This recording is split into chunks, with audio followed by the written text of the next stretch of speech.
you all very much, and thanks for the invitation to come along and talk about my research today. I'm based at the University of Queensland Centre for Clinical Research in the Infectious Diseases Department. And in that, you would all be aware that there's an increased prevalence of antibiotic-resistant pathogens, and for us, it's very important to be optimising our dosing of antibiotics to ensure that our patients are treated correctly right from the first dose. There's two ways of optimising your dosing. There's pharmacokinetic studies, which is where we measure the concentrations of an antibiotic across time, and this gives us a way of dosing correctly from the start. And the second way is therapeutic drug monitoring, which is where we're testing further down the process in a more reactive mechanism of measuring an antibiotic and making sure we're getting to the right concentrations. Thank you. Here we are. So the basis of my research is to investigate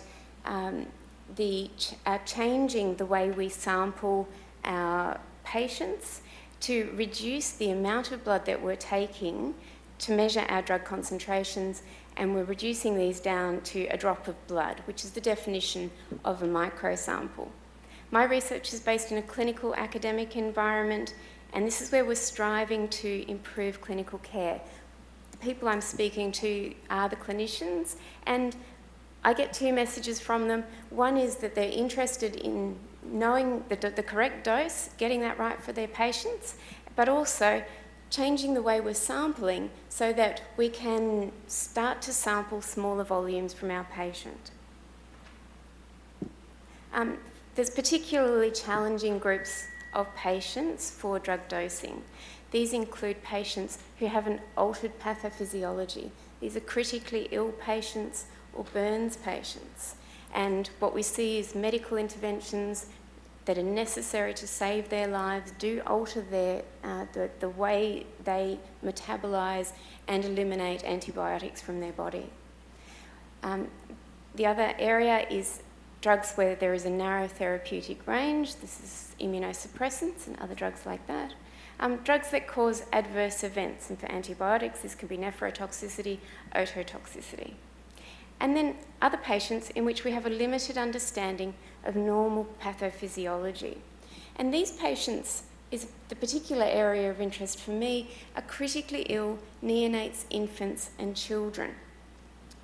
When you develop a new antibiotic, in the past, you don't need to perform, as part of your registration studies, pharmacokinetic studies. And so it falls to universities to perform these studies in these patient groups so that we can know how to optimise this dosing. Currently, few studies have been performed in these patient groups, and so we're basing them on our adult antibiotic dosing. So we actually don't really know how to dose them correctly. But for some of these patients, we also find that there's blood sampling challenges. Burns patients and critically ill patients have very challenging phlebotomies. Neonates and paediatric patients, the sample volume is very challenging for these patients. But there's also patients in remote communities or rural areas, and patients who, for privacy reasons, may prefer self-sampling. And this is patients who might be affected by HIV. So when we see these dual problems, we are looking at a new approach to solve this dilemma. And so, as I've said, with neonates and paediatric patients, they're very difficult to sample, but we also have this limited knowledge of pharmacokinetics, so we're not sure how to dose them. In speaking to patients and families, this is a real area of concern. And this is a real challenge in getting these studies performed because of the requirement for ethics. And often when you're speaking to a parent, they don't want to enrol their child when they know a large volume of samples required. In the past, we're talking up to 5, 6 volumes, 6 mils of blood that you're taking. across a dosing interval, you might take 5 or 6 of these samples at a time. For a very small neonate, these studies just haven't been able to be performed. In children, what we've done in the past is just perform them in a very small number of patients, or we'll only collect 1 or 2 samples per patient. So what we're looking at is different types of microsampling. You'll be very familiar with the dry blood spot, which is in the top left-hand side.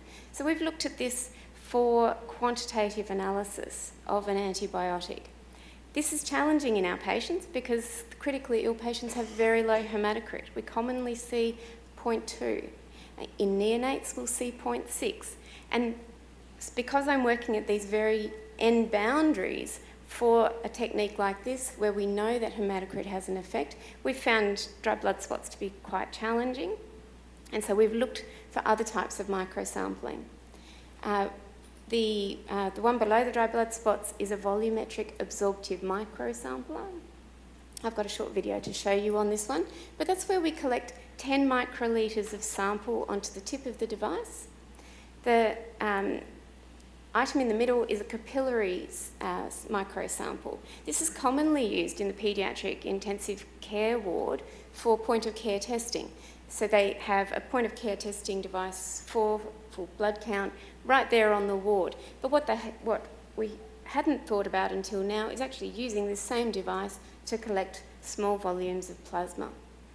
And then the last item on your far right-hand side is a microsampling wing. This is a new device that's just come out, very fine capillary, that from a finger prick or a thumb prick, we collect 23 microlitres of sample.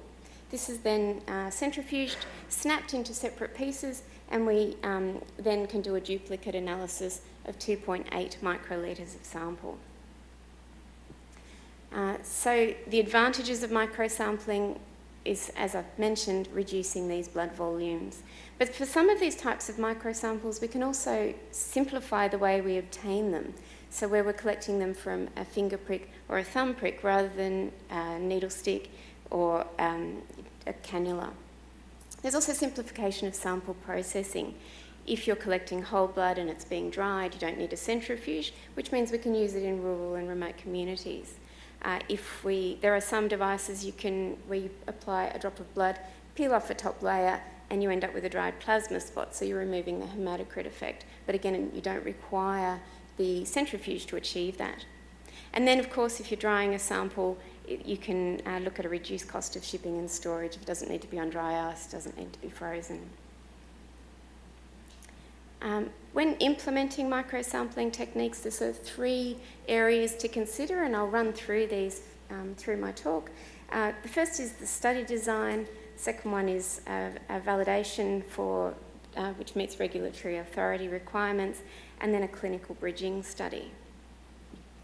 When considering designing a study where you're using a microsample, we suggest a contingency approach, and we've published this as a way of opening the discussion, because we believe for microsampling to be effective, we need bioanalysts to be talking to pharmacometricians, to be talking to clinicians, so that we can make sure we're using the right sample for the right patient in the right place.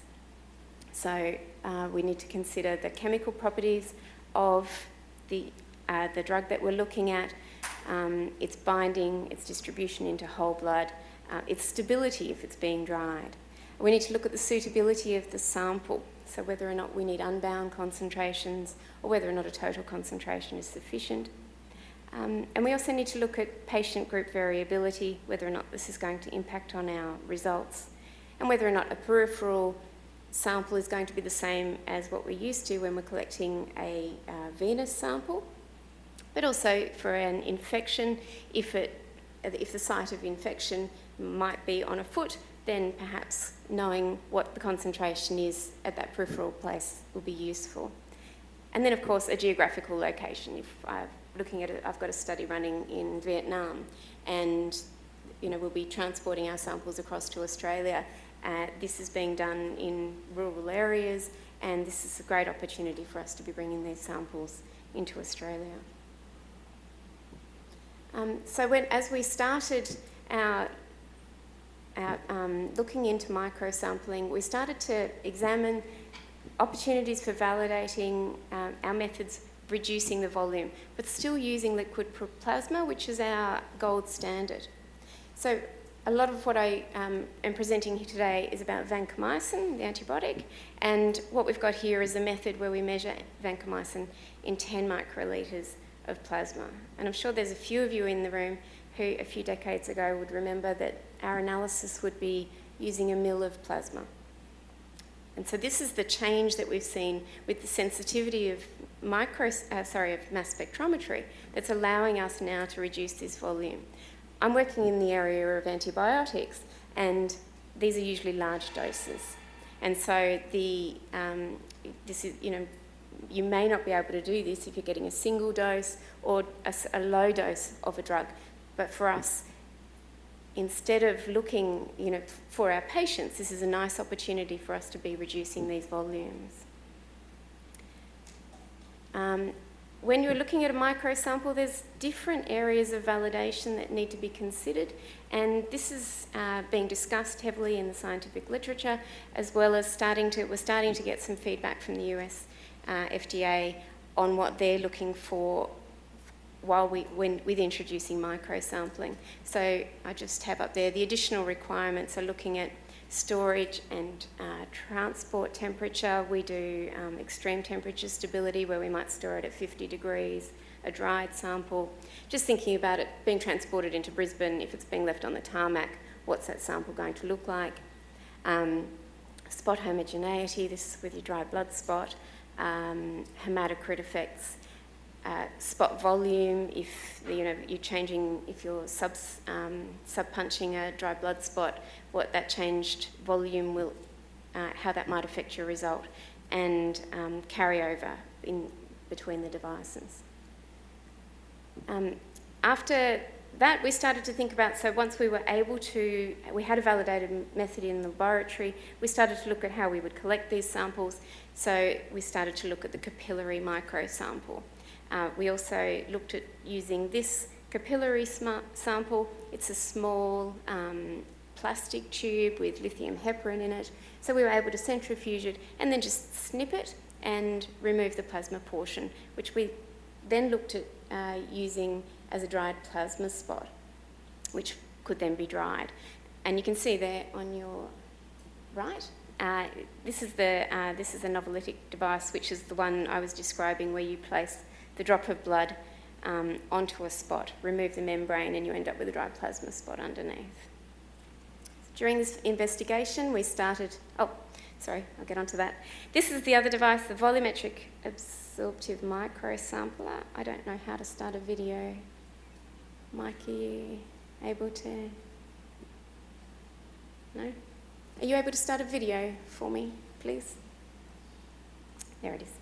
So this is just the microsampling device. So again, a finger prick of blood, and the blood just wicks up onto the device, and we collect 10 microlitres of sample, and that's then dried and available for transport into our bioanalytical laboratory.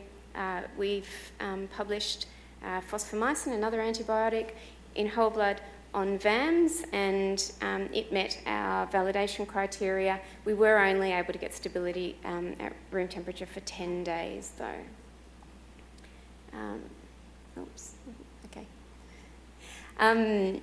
We then performed a validation for vancomycin using these VAMS devices, and you can see we've got a 70% recovery. Precision and accuracy all met the FDA's criteria within 15%. We've got excellent precision at our LLOQ.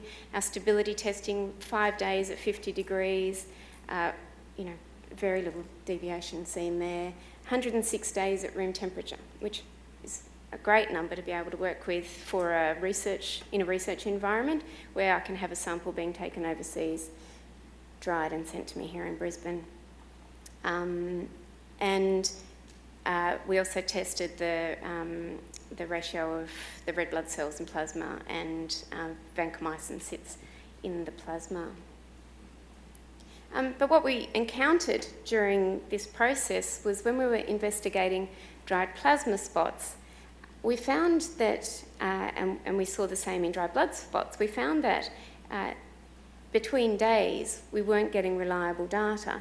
So our, we'd be running quality control samples, but ones that we might prepare one day against a calibration curve prepared the next day might be quite different. So we started to investigate this with regard recovery.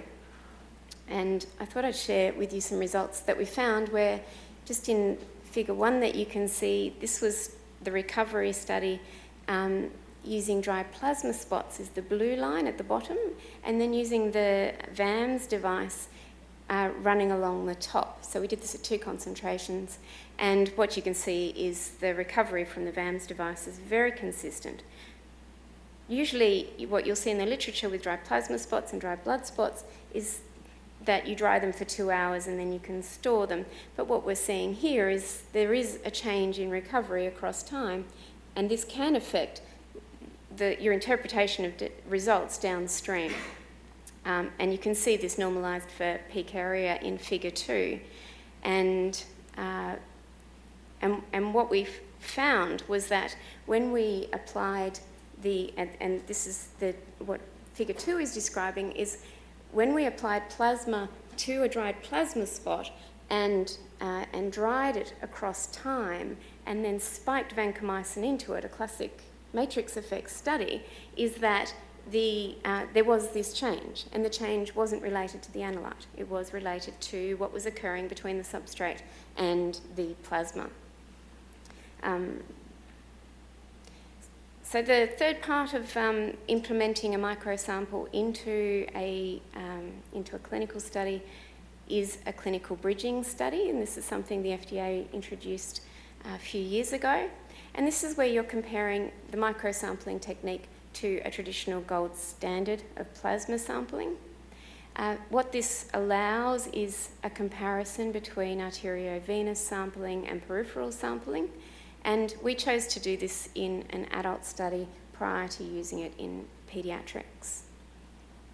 There is a significant challenge in performing a clinical bridging study where you're trying to correlate data which might be dried in whole blood to a liquid plasma sample. And the literature is showing this is presenting a challenge that's quite widespread, not only with dry plasma spots, whole blood, dry blood spots, and these VAMS devices. I thought I'd show you some of the data that we've recently got for vancomycin. What you can see on your left-hand side is the peripheral versus arterial data for liquid plasma sampling, and we've got a very nice correlation there. Put my glasses on. I think we've got a slope around 1, don't we? Yep. And down the bottom, the correlation between peripheral and arterial sampling using whole blood VAMS. And then I've got a bland Altman, which is, so the FDA haven't, until recently, didn't really provide a lot of information on what the acceptance criteria was going to be for accepting a microsample. So what you see in the literature is there's a lot of people presenting data 3 or 4 different ways so that they can cover their bases. And a bland Altman is a classic technique of using it, and you can see there that when we use liquid plasma peripherally and arterially, we do see a bias. So the arterial plasma was consistently lower, but you can also see the spread of the data. But if I apply what the FDA have now provided us, which is that the same criteria they use for an incurred sample reanalysis, which the bland Altman actually provides you, what you can see is this is the 20% criteria for a small molecule, and we do meet the criteria with just the 2 samples falling outside that. We need 20 samples, paired samples, so we're still waiting on a little bit more data. I hope no one minds me saying this, but we do have, if you're interested in microsampling and you're coming up to IATD MCT in Brisbane in September, we've got a satellite symposium where we're just spending the day discussing microsampling. We've got international experts coming out. We've got Professor Christoph Stover and Dr. Neil Spooner coming. You can find that either on the IATD MCT website or contact me. And I just wanted to acknowledge NH and MRC, Children's Hospital Foundation, and Ian Potter Foundation, Royal Brisbane Hospital Foundation, for the funding that they've provided us. Thank you.